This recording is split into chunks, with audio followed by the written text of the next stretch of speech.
اس نے ایک ٹرانس کی کیفے میں رخ موڑ کر فجر کو دیکھا جو آنکھیں باندھ کے بے آواز آنسو سے رو رہی تھی۔ ان میٹا میک اپ ہفا و لال روئی روئی آنکھیں، چہرے پر اس کی انگلیوں کے چھپے ہوئے نشان، گردن پر بھی لال نشان پڑے ہوئے تھے، ہاتھوں کی کلائیوں پر بھی نشان۔ اذلان کے دل کو کچھ ہوا تھا، اس نے بے ساہت اپنے دل پر ہاتھ رکھا تھا۔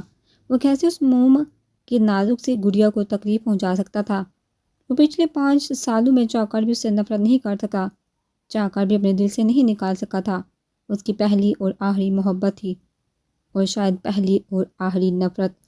نہیں فجر اذلان حیدر شاہ، اتنی جلدی تمہیں میں بخشنے کے موڈ میں نہیں ہوں، اس نے کرب سے سوچا۔ اس نے ڈیش بورڈ سے فون اٹھایا اور کچھ سوچتے ہوئے کسی نمبر پر میسیج سینڈ کیا اور فون دوبارہ واپس رکھ دیا۔ ابھی فون واپس رکھا ہے تاکہ فون کی مسلسل بلینک ہوتی لائٹ نے اس کی توجہ اپنی طرف کھینچی۔ خود کو کمپوز کرتے ہوئے اس نے کال اٹھائی۔ ہاں بول علی، کدھر ہے تو عزیز؟ اینا نے میرا سر کھا لیا۔ اس کی کال ریسیو کر لے۔ وہ بہت پڑپڑا رہی ہے تیری چڑیا، پھڑپڑا رہی تیری چڑیا۔ وٹ اس کی کال ریسیو کر، اب اگر اس نے مجھ سے تیرا پوچھا تو اسے جان سے مار دوں گا، علی نے جھنجھلاتے ہوئے کہا۔ Do what you want. فی الحال تو میں بس اپنی چڑیا کے پر کاٹنا چاہتا ہوں۔ اذلان نے پھر کی گوشت سے اس کا ہاتھ اٹھاتے ہوئے دبایا اور بھرپور قہقہ لگاتے ہوئے کہا۔ وٹ ایزی تو فہر بابی کے ساتھ ٹو سے پہلے وہ کچھ کہتا۔ اذلان کال کاٹ چکا تھا اور علی کے بار بار کال کرنے پر بھی اسے اذلان کا نمبر بند مل رہا تھا۔ وہ بے حد پریشان ہو گیا تھا فہر کو لے کر، کیونکہ وہ اپنے عزیز کے غصے سے واقف تھا۔ کیا ایسے کیوں دیکھ رہی ہو؟ تمہاری خواہش پوری کرنے جا رہا ہوں۔ اس نے فجر کو جب بے یقینی سے خود کو دیکھا تو جواب دیا، اور فجر اپنی جگہ ہل نہیں سکی۔ جتنی صورتیں اسے یاد ہوئی اس نے ساری دل سے پڑھتے ہوئے اپنے باحفاظت واپسی کی دعا مانگی تھی۔ کیسی انہونی بات تھی، جو محرم تھا اس سے ڈر لگ رہا تھا، اور جو نامحرم تھا اسے خود اپنا آپ سونپ رہی تھی۔ اس نے اب آنکھیں بند کر لی تھی، وہ اپنی بدقسمتی کے گھنونے راستے کو نہیں دیکھنا چاہتی تھی۔ آپ جاگ رہی ہیں، جو تم کر چکی ہو، اس کے بعد مجھے اب نیند نہیں آ سکتی، انہوں نے تلخ لہجے میں کہا۔ میں نے بہت کوشش کی تھی آپ کے پوتے کو روکنے کی، انا بھی آپ مجھ سے ناراض نہیں ہو سکتی۔ صبح سے آپ میری کال کو نظر انداز کر رہی ہیں، مت کرے ایسے، نیتا بیگم نے بے بسی سے کہا۔ تم سے جو بن سکا تم نے کیا، اب جو مجھ سے ہوگا وہ میں کروں گی، انہوں نے حتمی لہجہ اپنایا اور کال کاٹ دی۔ ریلیکسنگ چیئر پر بیٹھے وہ خود کو کسی حد تک نارمل کرنے کی کوشش کر رہی تھی، جو کہ فجر کی واپسی تک ممکن نہیں تھا۔ وہ غصے سے پھنکارتا ہوا اپنے باپ کے کمرے میں داخل ہوا تھا۔ پاپا، آپ کو میں کتنی بار کہہ چکا ہوں فجر کے گھر رشتہ بھجوانے کا، آپ کو میری بات کیوں نہیں سمجھ آتی؟ اب اگر آپ نے 1 ہفتے کے اندر کچھ نہ کیا تو مجھے کچھ بھی کرنے سے آپ نہیں روک سکتے۔ اور ہم نے ایک لفظ چبا چبا کر ادا کیا۔ کیا اس نے اذلان سے طلاق لے لی؟ انہوں نے بامیں اچکا کر پوچھا۔ نہیں، مگر بہت جلدی لے لے گی۔ آج بھی وہ میرے ہاتھوں میں آتے آتے نکل گئی۔ آپ بس اس کے ہاتھ میں میرے نام کی انگوٹھی پہنائیے، باقی سب مجھ پر چھوڑ دیں۔ تم نے کیا اپنے باپ کو بیوقوف سمجھا ہوا ہے؟ مجھے کوئی شوق نہیں اندھیرے میں تیر چلانے کا۔ پہلے اپنی طرف لڑکی کو کرو، اس کو راضی کرو، پھر دیکھتے ہیں۔ مگر پاپا، ارحم گو اینڈ شٹ ڈور۔ انہوں نے بیڈ کی طرف قدم بڑھائے اور ارحم باہر کی طرف پلٹا، کیونکہ اب کچھ بھی کہنا فضول تھا۔ وہ غصے میں گاڑی لے کر باہر نکل گیا۔ عائشہ، 1 عرصے تک مجھے پاگل بنائے رکھا تم نے، اور اب تمہاری بیٹی نے۔ میرے بیٹے کو مجھے کیوں لگتا ہے کہ تاریخ اب نہ پھر سے دہرائے گی، اور اب کی بار اذلان کا اوپر کا ٹکٹ کٹے گا۔ یہ کہتے ہوئے ان کا ایک فلک شکاف قہقہ کمرے میں گونجا۔ ہائے ہادی اسپیکنگ، ہادی نے چہکتے ہوئے کہا۔ عمر 24 سال ہے، رنگ گورا ہے، دماغی توازن درست نہیں، جس کو بھی ملے پلیز رکھ لے، ہم غریبوں پر احسان کر کے، علی نے انتہائی سنجیدگی سے کہا۔ اوئے بے غیرت، یہ کیا بکواس کا ہے؟ ایک تو کال بھی میں نے کی، اوپر سے تو میری ہی ٹانگ کھینچ رہا ہے، ہادی نے غصے سے کہا۔ جاہل انسان، تیرا نمبر تیرے نام اور تھوبڑے سے سیو ہے میرے موبائل میں، اس لیے کہ ہادی اسپیکنگ والی چولی نہ مارا کر، اب بول کیوں ٹائم ضائع کر رہا ہے میرا؟ علی نے اسے اچھا خاصا لتاڑا تھا۔ ایک تو وہ پہلے اذلان کی وجہ سے ڈسٹرب تھا، اوپر سے اسے ہادی پر بھی غصہ تھا۔ جس نے پورے ہفتے بعد کال کی تھی۔ ہاں مجھے پتہ ہے تو ناراض ہے، پر یار اتنی میٹنگ تھی، میں تو ایک ہفتے سے سو بھی نہیں پایا۔ میں نے وضاحت مانگی جو تم دونوں کے دل میں آئے کرو۔ کیا مطلب؟ ہادی نے حیران کن لہجے میں پوچھا۔ یار اذلان علی اپنی ٹون میں واپس آیا تھا۔ کیا ہوا اذلان کو؟ ہادی فکر مند ہوا۔ اسے کچھ نہیں ہوا، ہم وہ جس کے ساتھ اسے کچھ نہ کچھ ضرور کر دے گا۔ کیا مطلب؟ کس کے ساتھ؟ فجر کے ساتھ یار۔ فجر کا نام سنتے ہی ہادی کا موبائل گرتے گرتے بجا۔ وہ لاہور کب آیا؟ ہادی کو فکر ہوئی۔ کل۔ علی نے مختصر جواب دیا۔ کل آئے اور آج فہر کے پاس ہے۔ کچھ زیادہ فاسٹ سپیڈ نہیں اس کی؟ ہادی نے مسکراتے ہوئے کہا۔ ہادی میری جان سوکھ گئی ہے یہاں، اور تجھے ایڈونچر لگ رہا ہے سب۔ کچھ نہیں کرے گا اس کے ساتھ، وہ محبت کرے اسے، وہ اور محبت کو نفرت تک پہنچتے صدیاں لگتی ہیں۔ اس صدی میں تو مجھے ممکن نہیں لگتا۔ تو ریلیکس ہے، میری کل کی فلائٹ ہے، پھر ملتے ہیں۔ اوکے چل پھر بائے۔ ہادی سے بات کر کے وہ کافی حد تک ریلیکس ہو چکا تھا۔ گاڑی ایک جھٹکے سے رکی تھی۔ اترنے سے اسے حکم ملا تھا، نہیں اتروں گی۔ اس نے اپنی آنکھیں مزید شدت سے بند کی تھی، بالکل ویسے جیسے کبوتر بلی کو دیکھا کرتا ہے۔ وہ ڈرائیونگ سیٹ سے اترا اور دوسری سائڈ جا کر اس کی طرف کا دروازہ کھولا اور بازو سے پکڑ کر کھینچ کے باہر نکالا۔ درد سے اس کے چہرے کے زاویے بدلے، لیکن آنکھیں اس نے ابھی بھی نہیں کھولی تھی۔ آنکھیں کھولنے کا حکم ملا نہیں۔ اس نے شدت سے کہا، فجر میرے جسم کو آزمایا مت کرو۔ اس نے اس کے بازو میں اپنی انگلیاں دھنستے ہوئے غصے سے کہا۔ فجر نے آنکھیں کھولی اور یہ دیکھ کر اس کے دل نے شکر کا کلمہ پڑھا۔ وہ شاہ ہاؤس کی اینڈرس پر کھڑی تھی۔ بخش دی آتم اذلان حیدر شاہ نے، صرف اور صرف انابی کی وجہ سے، پر ضروری نہیں کہ ہمیشہ ایسا ہو۔ وہ سرد لہجے میں کہتا آگے بڑھ رہا تھا، اور وہ الٹے قدم پیچھے چلتے گاڑی کے دروازے سے جا لگی تھی۔ وہ آگے بڑھا اور اس کے چہرے پر آئی لٹ کو پیچھے کرتا بوجھل لہجے میں بولا، یار کو دیتا ہمار سے اوجل کر کے مجھ کو حالات نے مارا ہے مکمل کر کے، یعنی ترتیب کرم کا بھی سلیقہ تھا۔ اس نے پتھر بھی اٹھائے مجھے پاگل کر کے، آخری لائن کو دوبارہ رپیٹ کرتے ہمار لہجے میں کہتے اس نے اس کے گال کو ہونٹوں سے پکڑ کے دانتوں سے کاٹا تھا، اس طرح کہ وہ پوری ہل گئی تھی، درد سے بلبلا اٹھی تھی۔ جب اس نے چھوڑا تو دانتوں کے اور ہلکے رستے خون کے واضح نشان تھے اس کے گال پر۔ امید ہے یہ والی پہلی ملاقات ہے، تم کبھی نہیں بھولو گی۔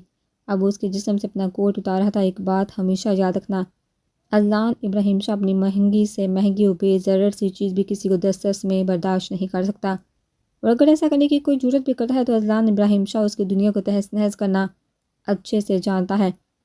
اب وہ اسے اپنی انگلی اٹھاتے ہوئے وارن کر رہا تھا، چاہے اس مہنگی چیز میں میرا کوٹ ہی کیوں نہ ہو، اور بے ضرر چیز میں فجر ابراہیم شاہ ہی کیوں نہ ہو۔ Got it. آگے بڑھ کر اس نے فہر کی پیشانی چوبی۔ اس نمس میں پیار تھا، مان تھا، خوف تھا، حفاظت تھی، اور اسے بے ضرر کر کے چلا گیا تھا، اور اس سارے منظر کو انابی نے اپنے کمرے کی کھڑکی سے واضح دیکھا تھا، اور فجر کو باحفاظت چھوڑ گیا تھا۔ وہ آج بھی انہیں 5 سال پرانا مغرور روٹھا بچہ لگا۔ ان کا دل کر رہا تھا آگے بڑھ کر اسے سینے سے لگا لے، مگر وہ جانتے تھی کہ وہ ان سے بے حد ناراض ہے۔ انا اور محبت تو ازل سے دشمن ٹھہرے۔ انا کی شکست محبت کو جان بخشتی ہے، اور اگر انا جیت جائے تو محبت کے وجود کو ریت کے ذروں کی طرح اڑا دیتی ہے۔ انہوں نے دل سے سوچا تھا، ان کے بچے انا محبت کی جنگ میں جل رہے تھے۔ وہ مردہ قدم اٹھاتی اندر کی طرف قدم بڑھا رہی تھی، جس غرور کانفیڈنٹ کو اور کا وہ گھر سے نکلی تھی۔ انابی کو وہ کہیں نظر نہ آیا۔ وہ ٹوٹے پھوٹے لڑکھڑاتے قدم چلتی اپنے کمرے کی طرف بڑھ رہی تھی۔ انابی کو اس کی چال سے خوف آیا تھا۔ ایک ایسی رات تھی جب ان کا بیٹا حیدر شاہ ایسی ہی لڑکھڑاہٹ کا شکار ہو کر ٹوٹے اور آدھ بوجھل قدموں سے باہر نکلا تھا، اور پھر کبھی واپس نہ آیا تھا۔ فجر کی چال اور حیدر شاہ کی چال میں انہیں ذرا بھی فرق محسوس نہیں ہوا۔ دونوں اپنے پیاروں کی دی ہوئی تکلیفوں کا بوجھ اٹھا کے آگے بڑھے تھے۔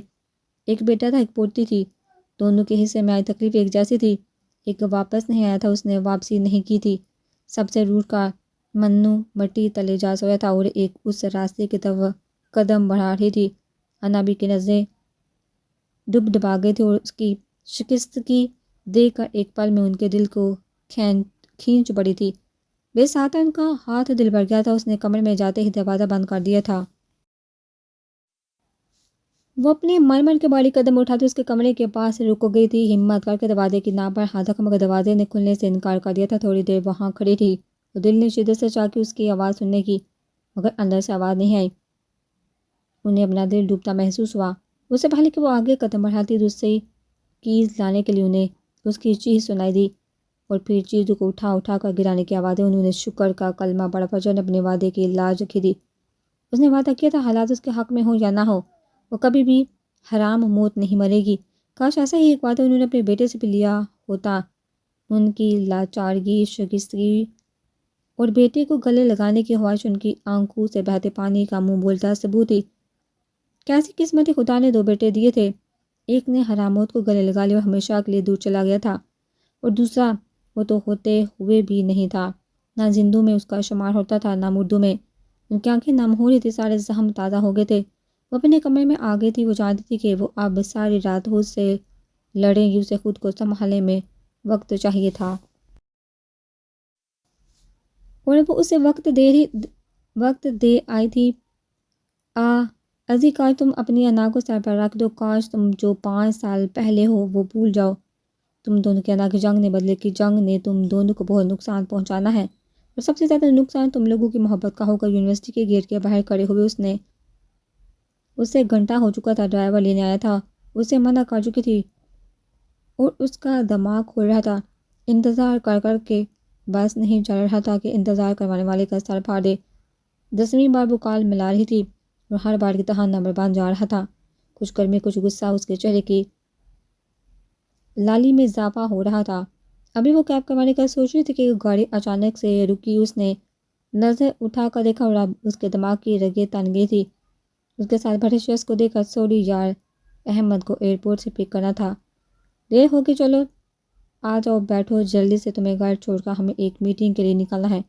اس کا غصے سے لال ہوتا منہ دے کر نرم لہجے میں بولا، جی نہیں بہت شکریہ، آئی ول مینج، میں کیب کروا چکی ہوں، آپ کو جہاں جانا ہے جا سکتے ہیں۔ انہوں نے ایک ایک لفظ چبا چبا کر ادا کیا تھا۔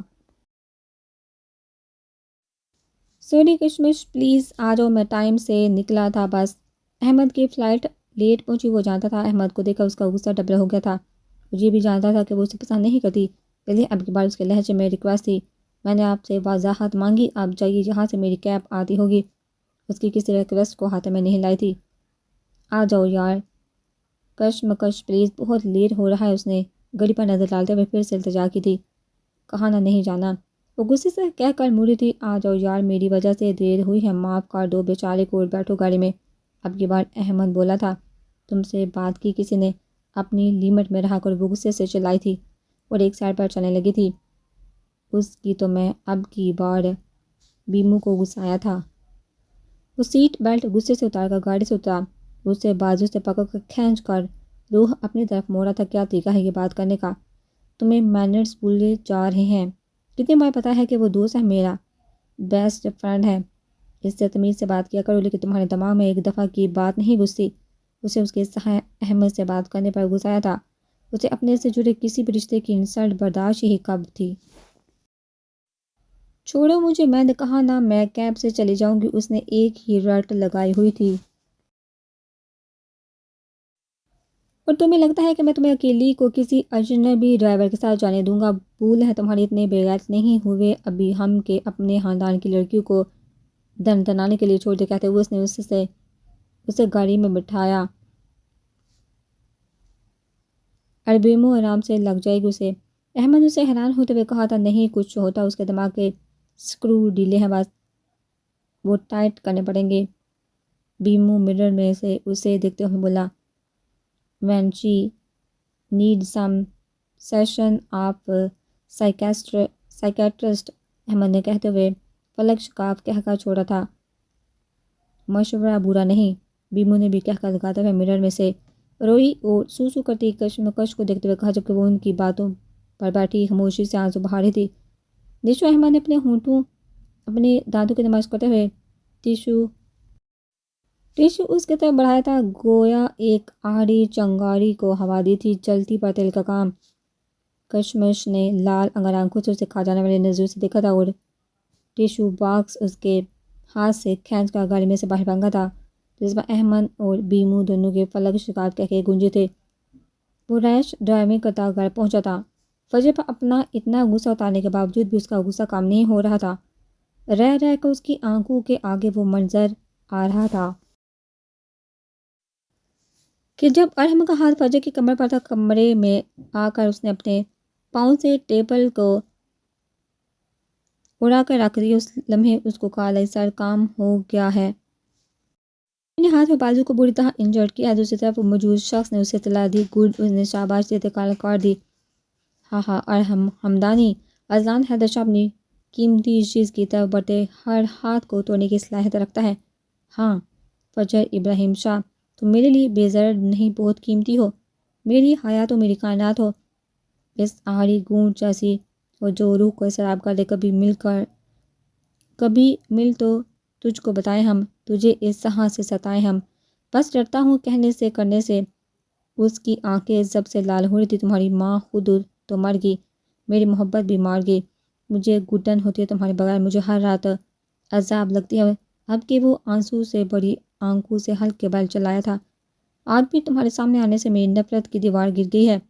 کیوں نہیں ہونے دیتی تم مجھے تم سے نفرت کیوں؟ وہ روتے ہوئے چیخ رہا تھا، ٹوٹ گیا تھا، تھک گیا تھا شاید، دوہرے راستے چلتے چلتے ستارے